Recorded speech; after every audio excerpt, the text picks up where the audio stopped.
Hello everyone, in this video lecture I will teach you how to calculate interest on drawing. It is very important topic from exam point of view. हर साल exam में इसका एक question जरूर से होता है बच्चों. आप देखो, इसको कैलकुलेट करने के दो मेथड्स होते हैं. एक होता है आपका प्रोडक्ट मेथड और दूसरा होता है एवरेज पीरियड मेथड. ठीक है. अब प्रोडक्ट मेथड हम कब अप्लाई करते हैं और एवरेज पीरियड मेथड कब अप्लाई करते हैं, ये देखो.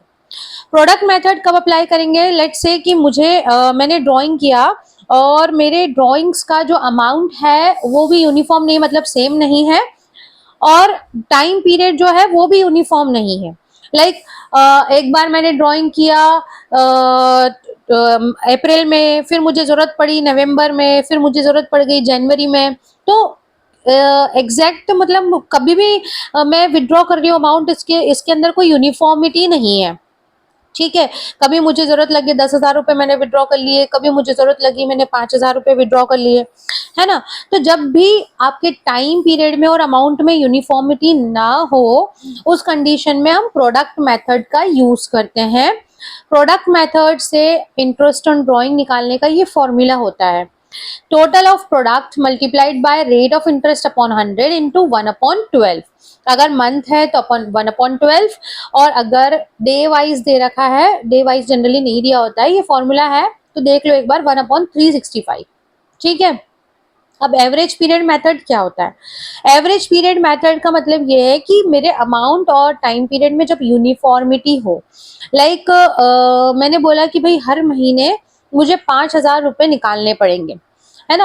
हर महीने मतलब मैं अप्रैल में भी विड्रॉ कर रही हूँ, मई में भी विड्रॉ करूंगी, जून में भी, जुलाई में भी, है ना. तो मैंने बोला कि भाई हर महीने की पहली तारीख को मुझे 5,000 रुपए विड्रॉ करने पड़ेंगे. तो मेरा अमाउंट भी यूनिफॉर्म है और डेट भी फिक्स है ना. मतलब कि आपको पता है कि ये 1 अप्रैल को ड्राइंग किया मैंने, उसके बाद मैं 1 मई को करूंगी. ठीक है. अगर मान लो किसी पार्टनर ने बोला कि भाई हर महीने के एंड में मुझे पैसे चाहिए, तो हर महीने के एंड में, मतलब कि टाइम भी यूनिफॉर्म है और मान लो अमाउंट भी यूनिफॉर्म है, तो उस कंडीशन में हम एवरेज पीरियड मेथड का यूज करते हैं. ठीक है. अब एवरेज पीरियड जो होता है वो आपको कैलकुलेट करना पड़ता है सबसे पहले, कि भाई एवरेज पीरियड क्या है, टाइम पीरियड क्या है, उसके अकॉर्डिंग आपका फॉर्मूला अप्लाई होता है. आईओडी निकालने का जो फॉर्मूला है एवरेज पीरियड मेथड से, वो है total drawings into rate of interest upon 100 into average period upon 12. ठीक है. अब ये बहुत इंपॉर्टेंट है, एवरेज पीरियड कैसे कैलकुलेट करते हैं ये देखो. ये पूरा मैं इस वीडियो लेक्चर में आपको एवरेज पीरियड कैलकुलेट करना सिखाऊंगी. ठीक है. इसको ध्यान से समझना है. Calculation of average period.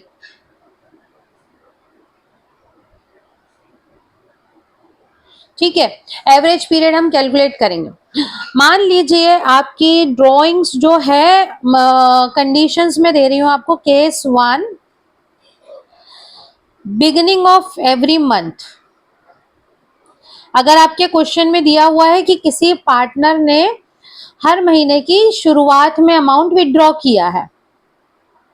Case 2, mid of every month. हर महीने के मिड में विड्रॉ किया है. केस 3,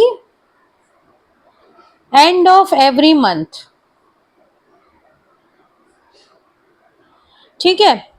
अगर ये केसेस हैं, मान लो और भी केसेस हम लोग ले लेते हैं, सारे एक साथ मैं आपको बता देती हूँ कैसे सॉल्व करेंगे. Beginning of every quarter.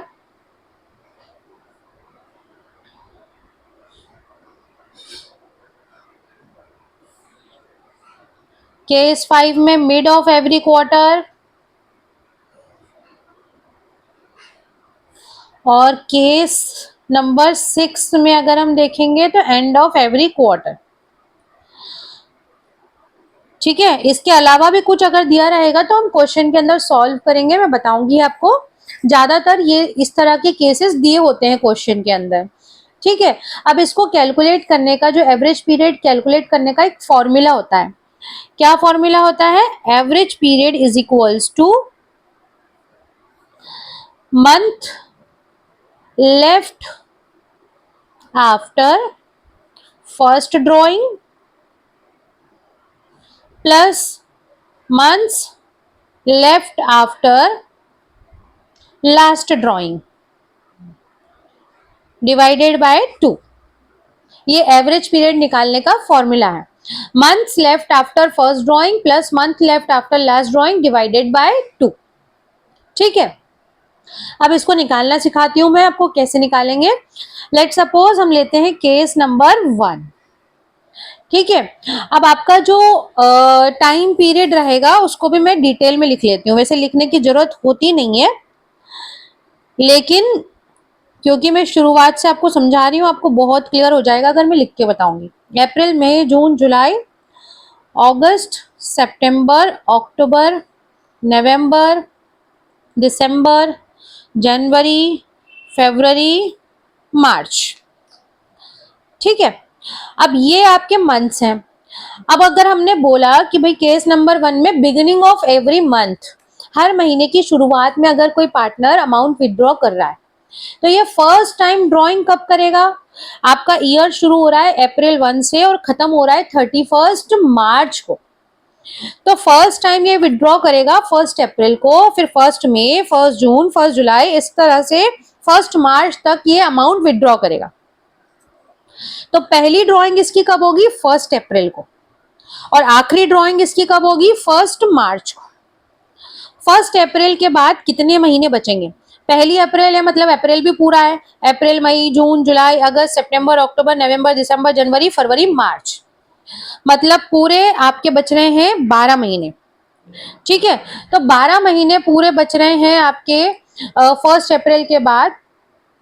तो 12 plus month left after last drawing. Last drawing आपने कब किया, 1 मार्च को। 1 मार्च के बाद आपके कितने मंथ बचेंगे, पूरा मार्च बचेगा, मतलब पूरा 1 महीना बचेगा, डिवाइडेड बाय 2। तो आपका एवरेज पीरियड यहाँ पे निकला 6.5 मंथ्स। समझ में आया। केस नंबर 1 में हमने फर्स्ट ड्रॉइंग किया अप्रैल 1 को, अप्रैल 1 के बाद आपके पूरे 12 महीने बचे हैं। लास्ट ड्रॉइंग किया 1 मार्च को, 1 मार्च के बाद पूरे आपके 1 महीना बचा है। तो टोटल 12 प्लस 1 13/2, मतलब 6.5 इसका एवरेज टाइम पीरियड आया। ठीक है, नाउ केस नंबर 2।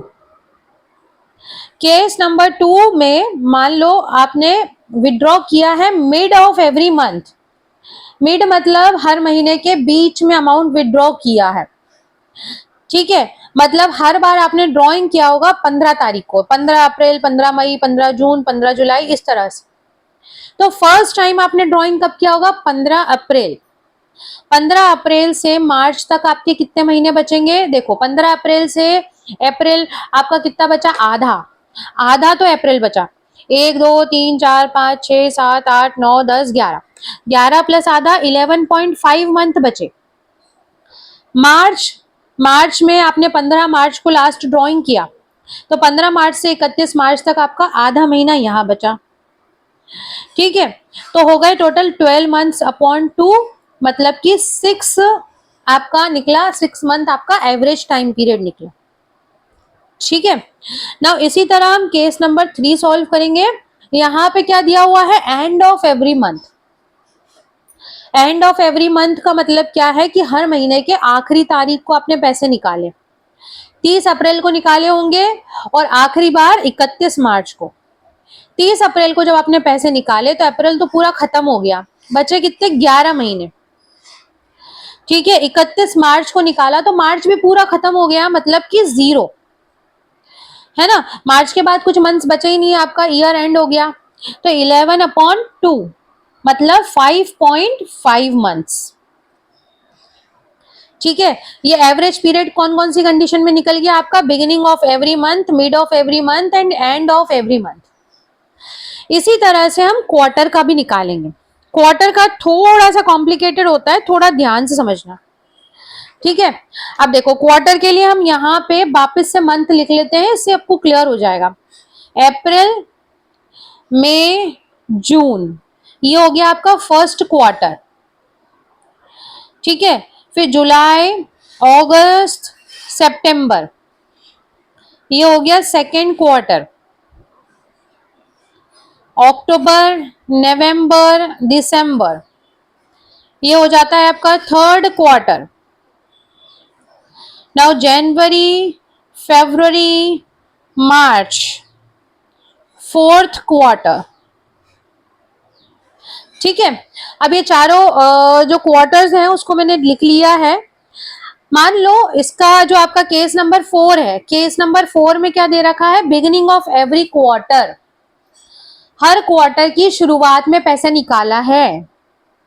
मतलब कि पहले 1 अप्रैल को मैंने अमाउंट विड्रॉ किया होगा, उसके बाद 1 जुलाई, 1 अक्टूबर, 1 जनवरी, हर क्वार्टर की शुरुआत में।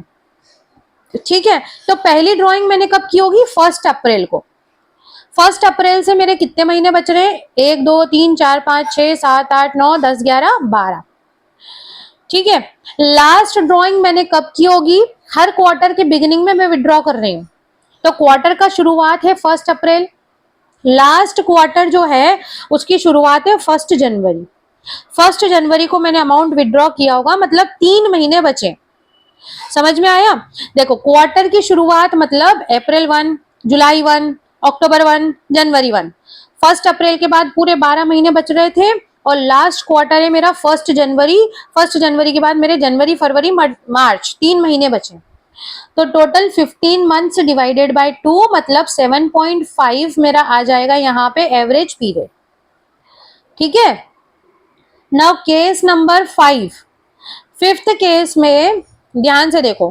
फिफ्थ केस में इन्होंने बोला है mid of every quarter, her quarter के मिड में। मिड मतलब बीच में, तो पहले क्वार्टर का मिड हो रहा है मई, 15 मई, है ना, मई वो भी 15, और लास्ट क्वार्टर का मिड हो रहा है आपका 15 फरवरी। ठीक है, ध्यान रखना, 15 मई और 15 फरवरी। ठीक है, 15 मई के बाद कितने महीने बचे, ध्यान से देखो। 15 मई के बाद मई आधा बचा है, आधा तो मई बचा है, और 1 2 3 4 5 6 7 8 9 10, मतलब कि 10 और आधा मतलब 10.5, 10.5 मंथ। अब 15 फरवरी को मैंने आखिरी बार अमाउंट विड्रॉ करा, मतलब 15 फरवरी के बाद फरवरी आधा बचा हुआ है और मार्च पूरा 1.5 महीना, 1.5 मंथ। टोटल हो गए आपके 12/2 मतलब कि 6 मंथ।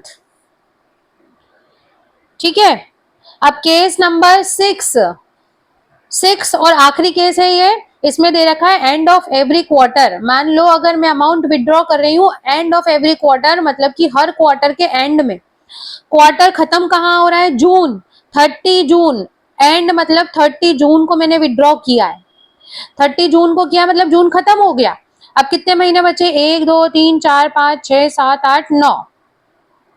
ठीक है, और लास्ट वाले क्वार्टर के भी एंड में मैं विड्रॉ कर रही हूँ। एंड मतलब 31 मार्च, 31 मार्च के बाद तो ईयर एंड हो गया, मतलब 0 मंथ।